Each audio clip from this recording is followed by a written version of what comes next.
राजा बना, लेकिन उसके मन में ठाकुर जी के प्रति द्वेष है। इसलिए जब वो राजा बना तो उसने डंका पिटवाया, कोई विष्णु का नाम न ले, जिसको पूजा करना हो मेरी करे।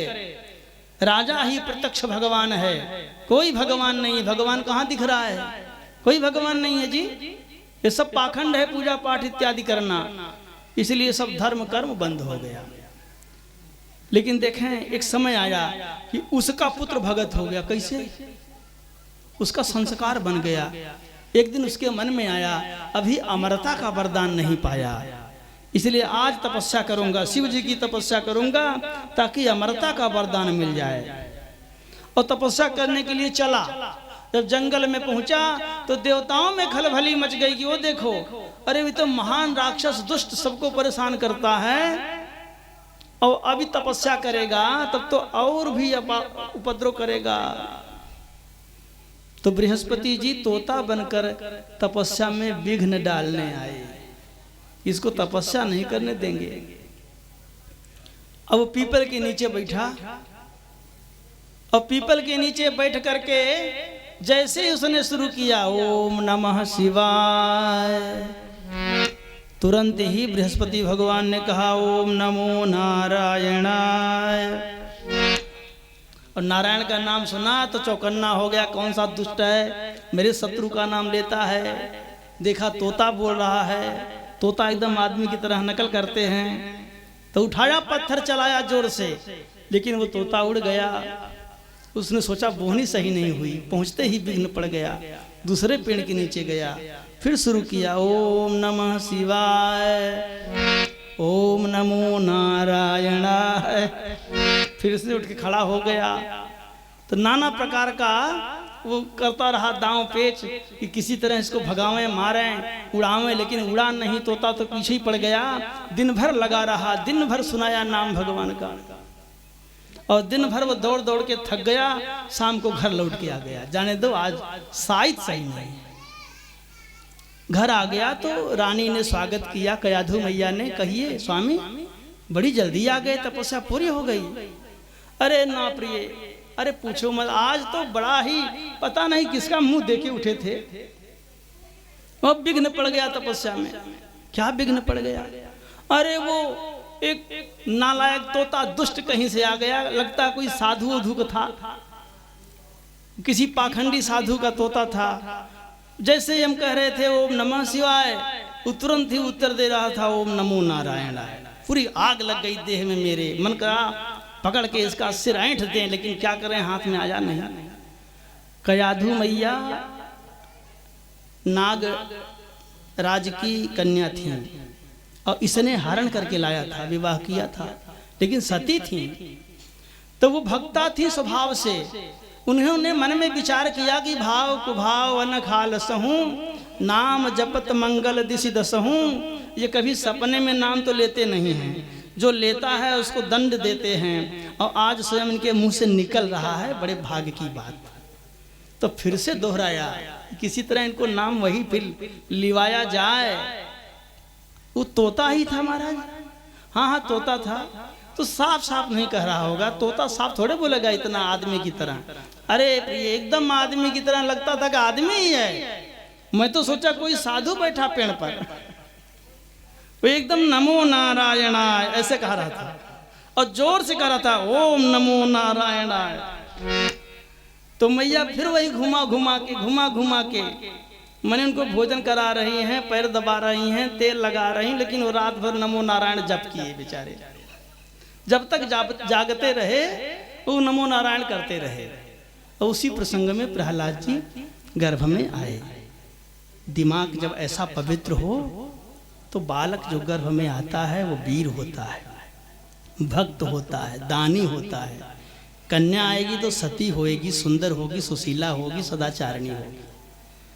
नहीं तो आप कामुकता में रहोगे तो संतान भी वैसे पैदा होगी, वैसे ही होगी, और फिर ना प्रकार से आपको दुख देगी वो संतान, क्योंकि आपने पाप बुद्धि से पैदा किया है ना, तो भी पापमय रहेगी जी। इसलिए कहते हैं वो गर्भाधान संस्कार। तो देखो राक्षस का बन गया ना, राक्षस का बन जाने से भगत पैदा हो गया और उसके पिता का बिगड़ जाने से राक्षस पैदा हो गया था। इसलिए घर में संस्कार बना के रखें।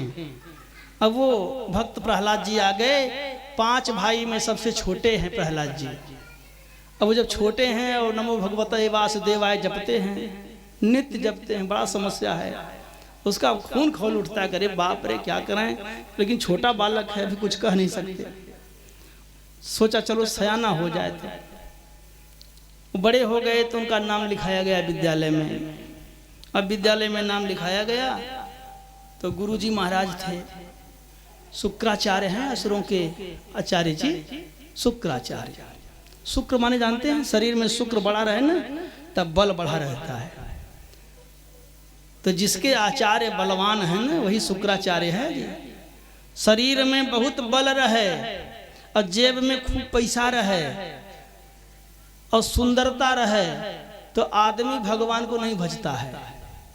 जो बहुत सुंदर हो, जवान हो, बहुत धनवान हो और बलवान हो, ऐसा आदमी भगत नहीं हुआ करता हो। वो चुनाव लड़ता है, वो क्लब में जाता है, वो जिंदगी को एंजॉय करता है। और यदि धनवान हो, बलवान हो, सत्तावान हो, फिर भी भगत हो तो ठाकुर जी की बड़ी कृपा है उसके ऊपर, समझो। तो ये जो हैं हमारे शुक्राचार्य के 2 लड़के हैं, एक का नाम है संड, एक का नाम है अमरक। बाबा के 2 शिष्य थे, दोनों संड मुसंड। वो संड और अमर का नाम है, वही जो है कॉन्वेंट यूनिवर्सिटी के अध्यक्ष हैं। और बालक पढ़ने गया है बोर्डिंग विद्यालय में, और वहाँ पढ़ने गए तो गुरुजी ने पढ़ाया दंड नीति, राजनीति, अर्थनीति, कॉमर्स वगैरह। तो प्रहलाद जी ने कहा कि गुरुजी आप ये क्या पढ़ा रहे हैं, सब ये हमारे समझ से बाहर की बात है। अरे बेटा, सत्ता में बने रहना है तो दंड जानना पड़ेगा, दबा के रखना है प्रजा को, तभी राजा रह पाओगे। यही राजनीति है, साम से, दाम से, दंड से, भेद से, चाहे जैसे सबको दबा के रखो तभी शासन कर पाओगे।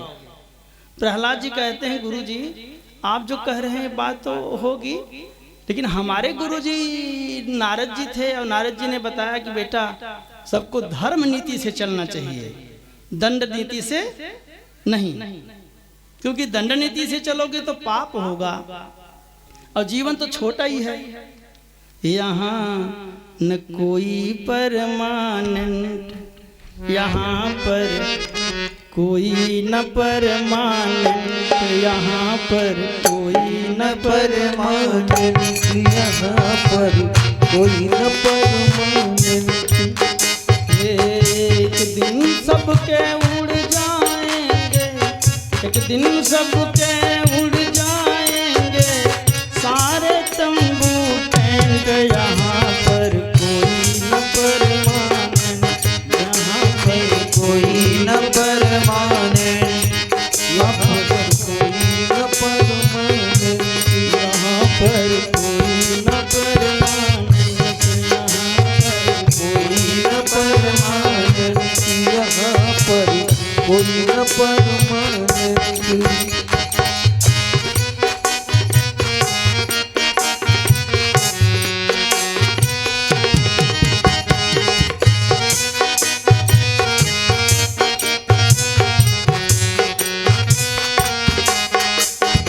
हरिद्वार चाहे मथुरा काशी जाओ दिल्ली कैंट, हरिद्वार चाहे मथुरा काशी जाओ दिल्ली कैंट, हरिद्वार या मथुरा काशी जाओ दिल्ली कैंट, हो बाबा जाओ दिल्ली कैंट, जाओ दिल्ली कैंट।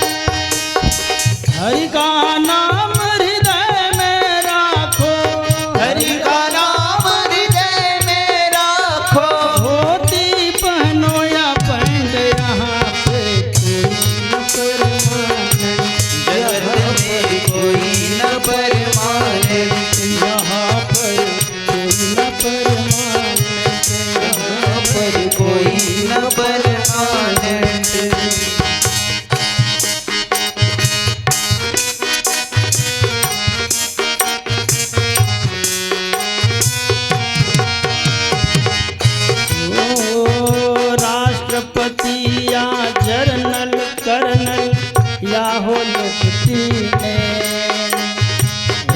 राष्ट्रपति या जनरल कर्नल या हो लेफ्टिनेंट, काल सभी को खा जाएगा, काल सभी को खा जाएगा। वो लेडीज हो या जेंट्स, यहाँ पर कोई न परमानेंट, जगत में कोई न परमानेंट, यहाँ पर कोई न परमानेंट।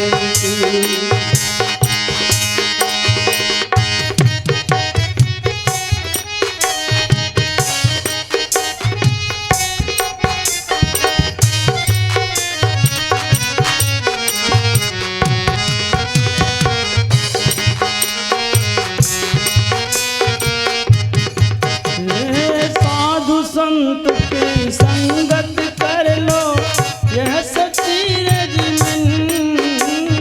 साधु संत का संगत कर लो, ये रेजिमेंट। लाल साहब कहे इस दफ्तर से, लाल साहब कहे इस दफ्तर से मत होना अपसेंट, यहाँ पर कोई न परमानेंट, यहाँ पर कोई न परमानेंट।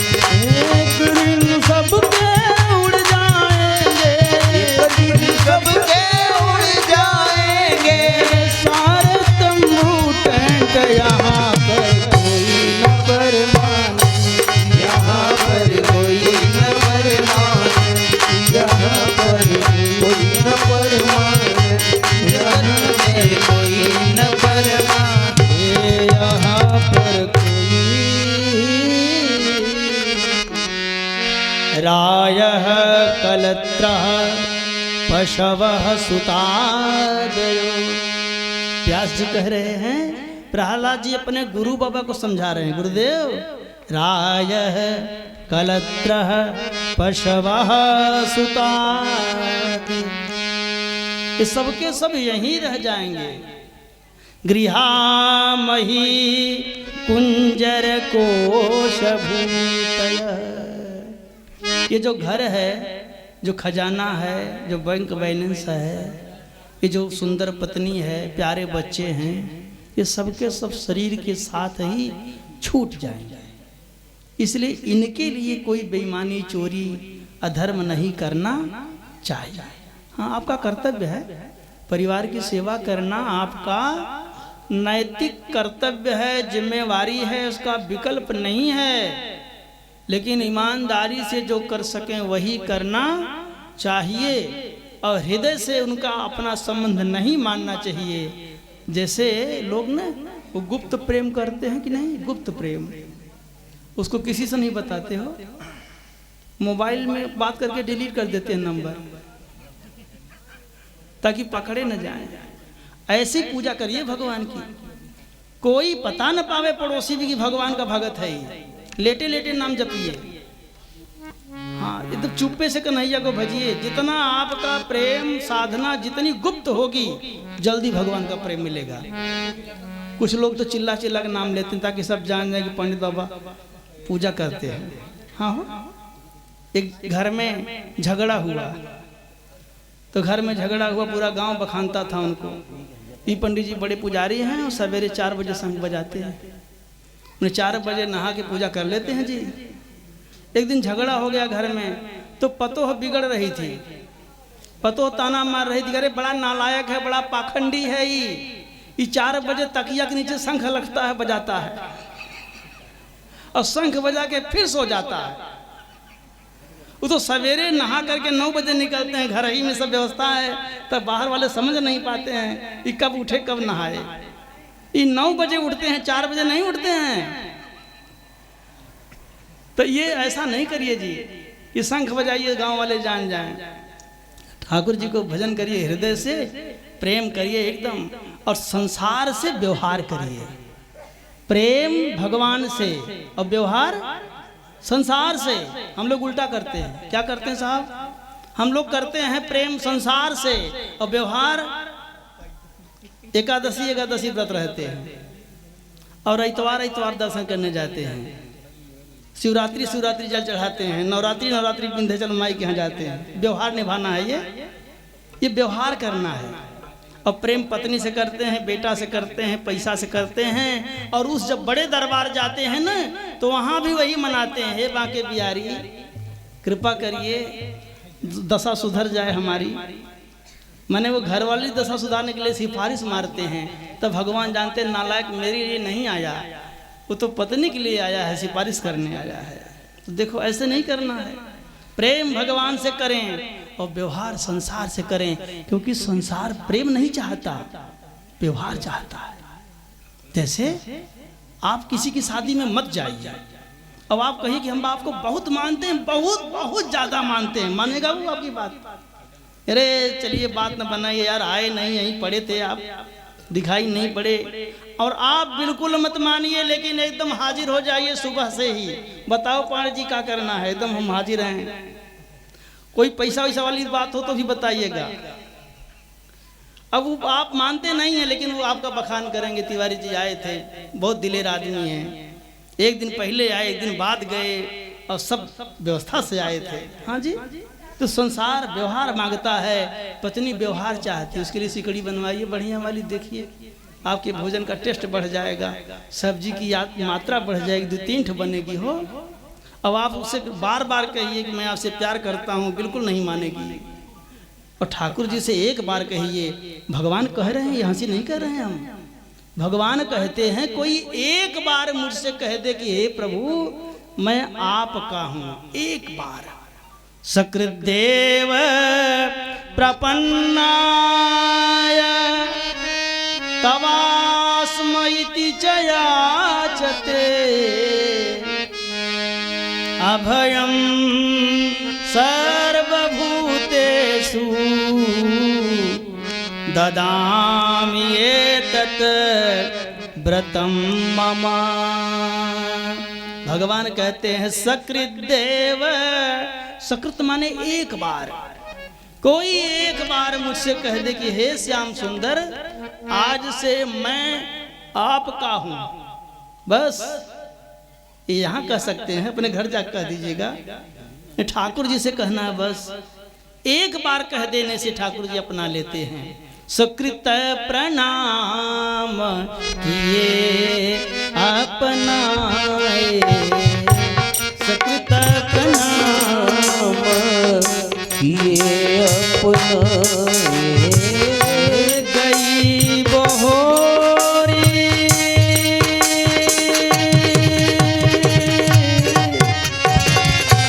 गई बहोरी गरीब नवाजू, गई बहोरी गरीब नवाजू, सरल सबल साहेब रघुराजू, सरल सबल साहिब रघुराजू, सरल सबल साहेब।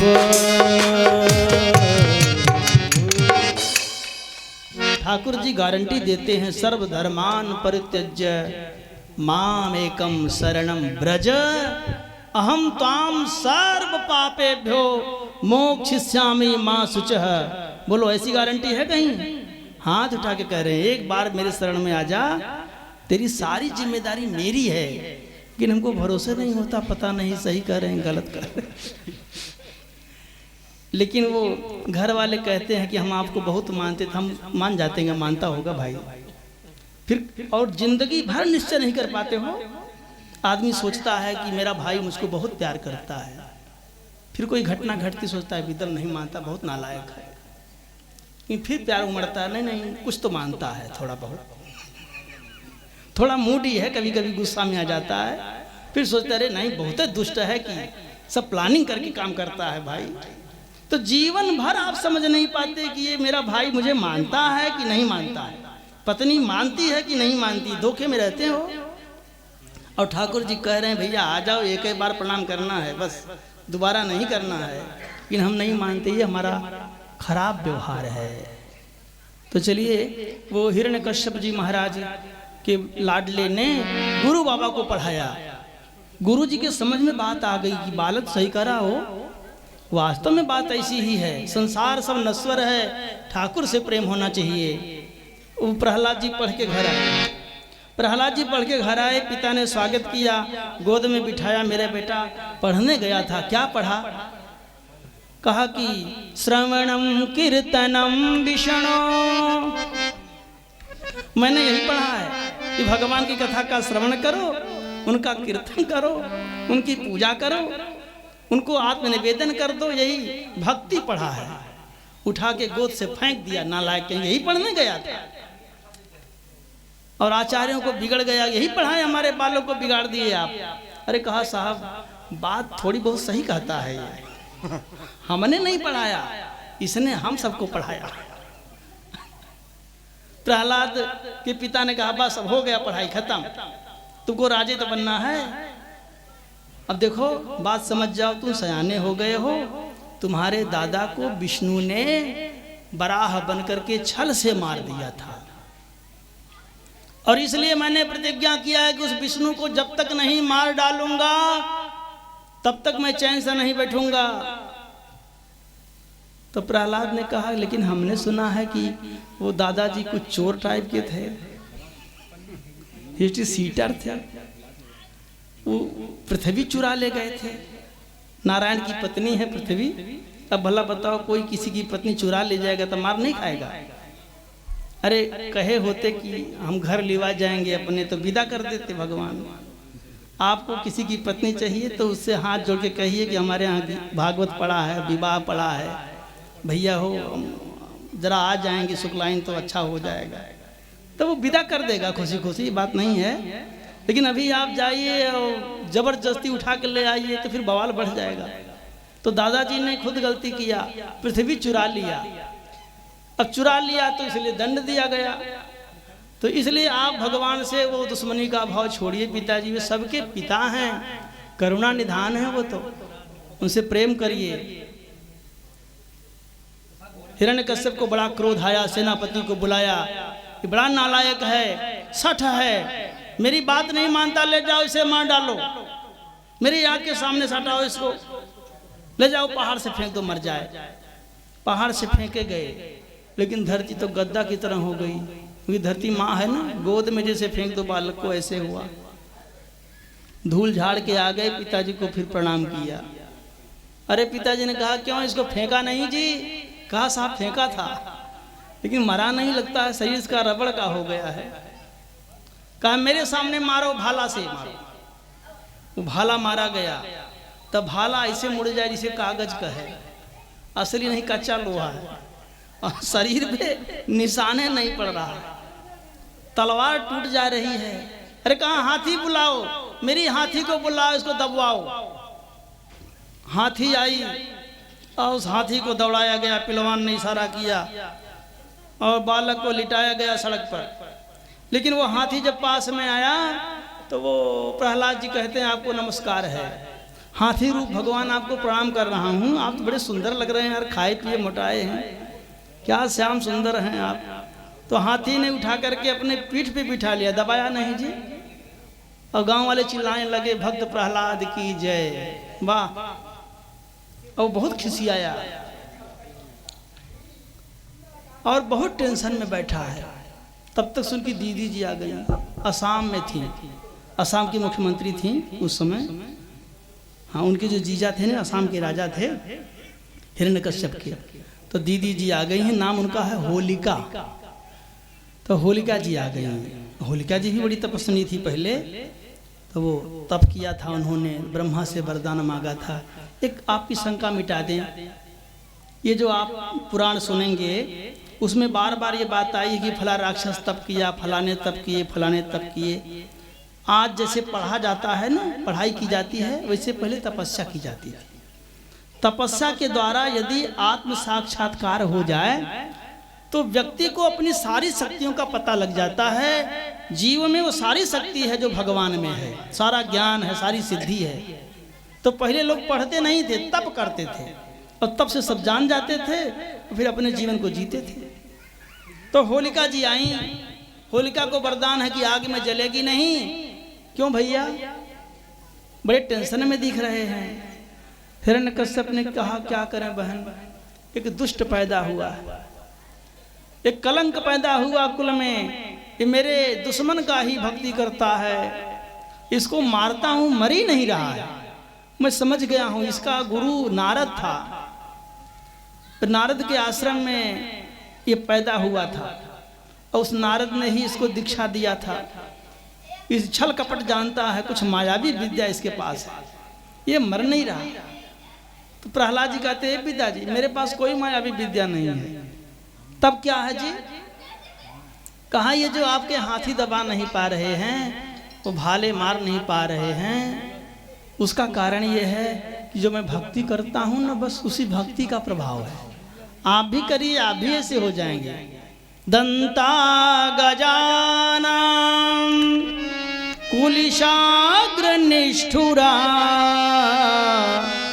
शीर्णा पदेते न बलम में तत महाविपत्ताप विनाशनोयम जनार्दनानु असमरणानुभाव।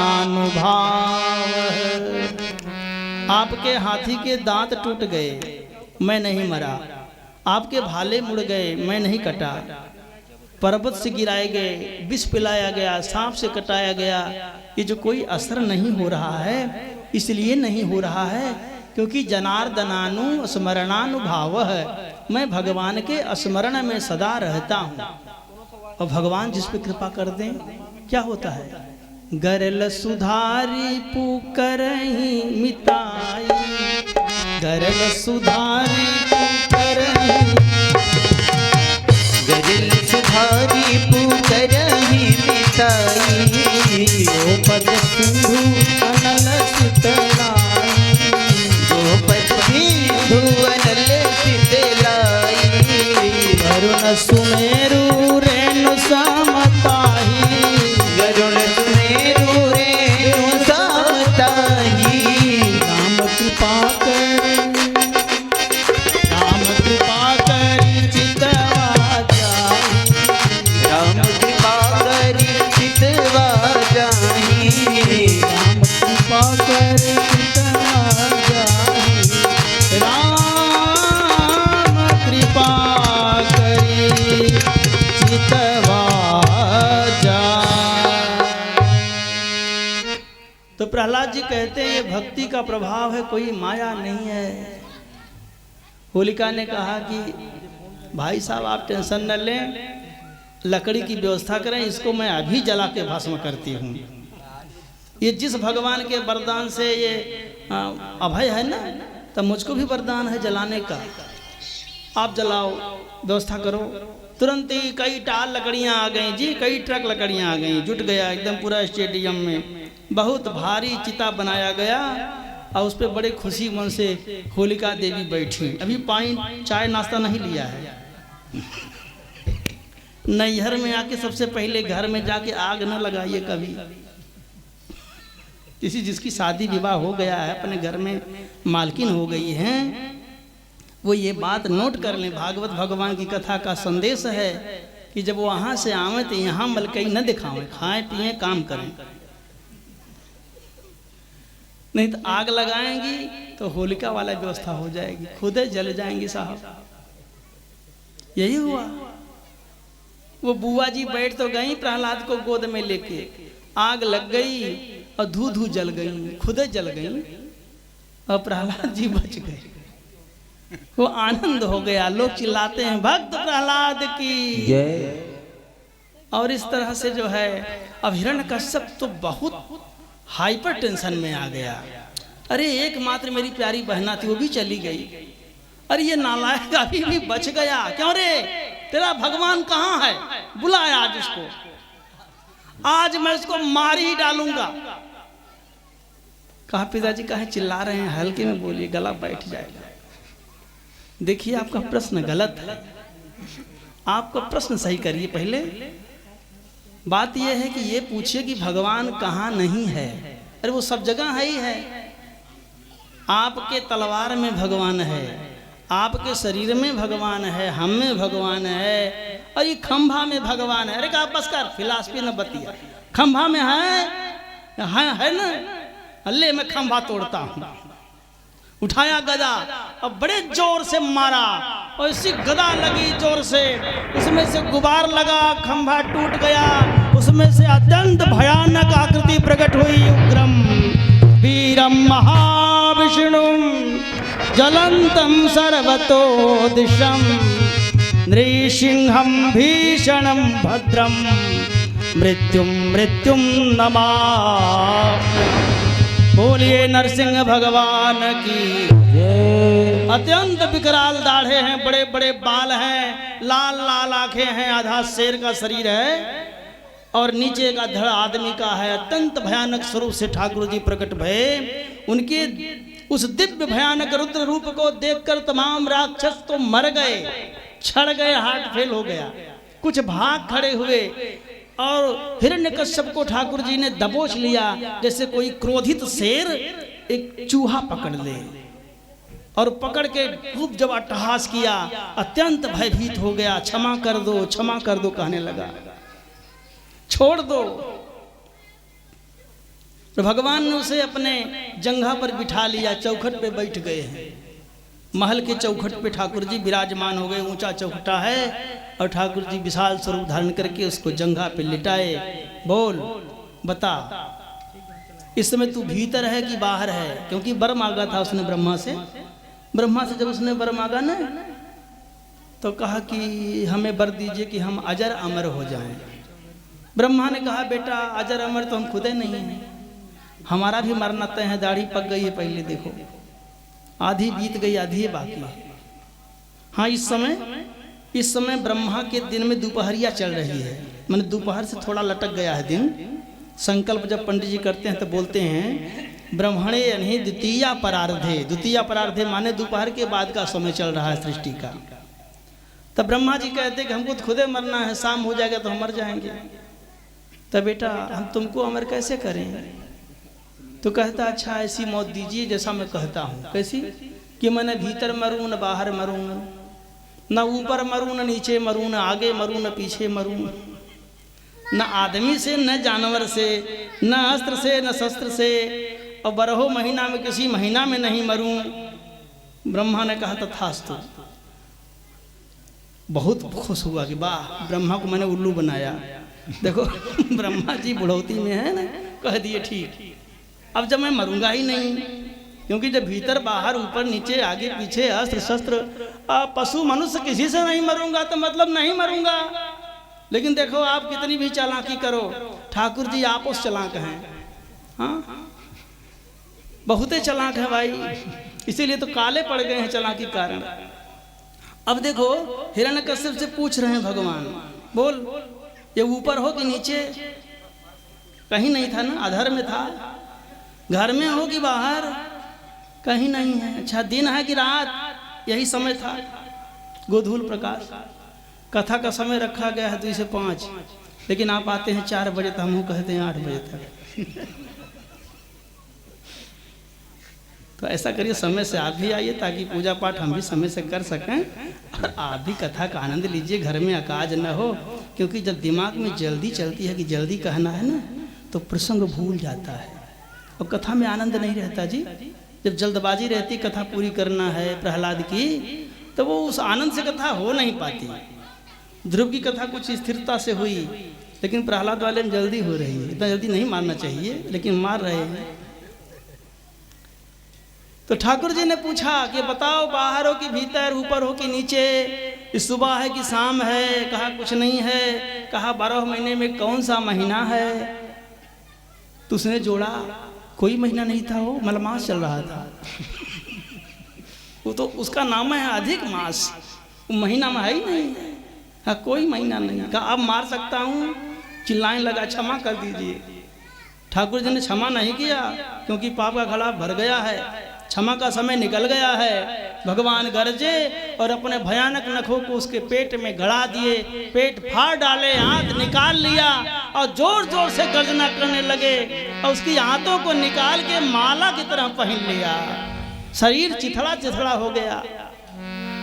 और भगवान गर्जना कर रहे हैं तो समुद्र में तरंगे उठने लगी, धरती हिलने लगी, आग लगने लगी जगह जगह।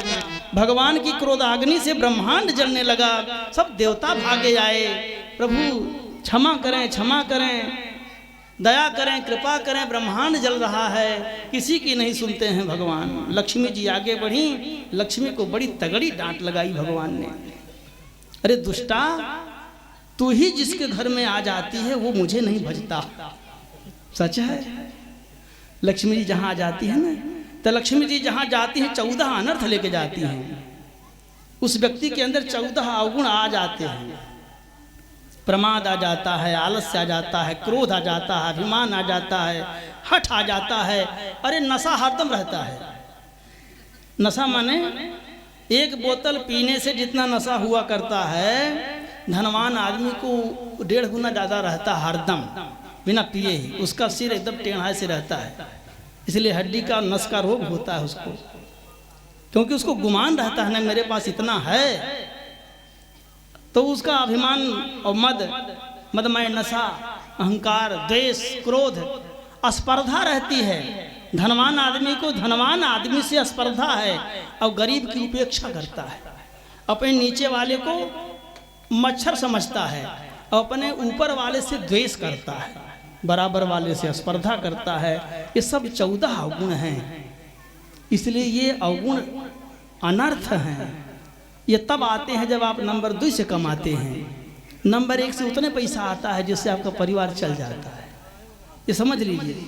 धनवान आदमी कहीं दिखे तो जान लीजिए कोई गलती जरूर किया है इसने, क्योंकि अर्थ से फालतू पैसा नहीं आता है, अनर्थ से आता है।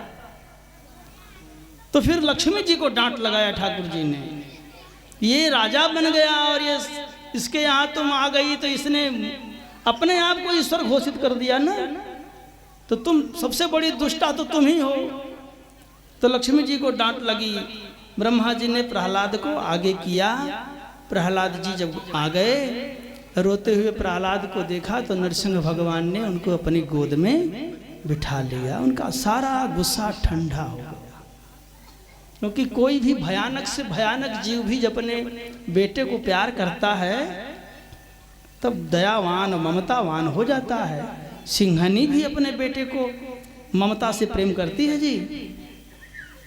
तो प्रहलाद जी को ठाकुर जी चाट रहे हैं जिह्वा से, क्योंकि पशु शरीर में है, इसलिए भगवान ने प्रहलाद का सारा शरीर चाट डाला।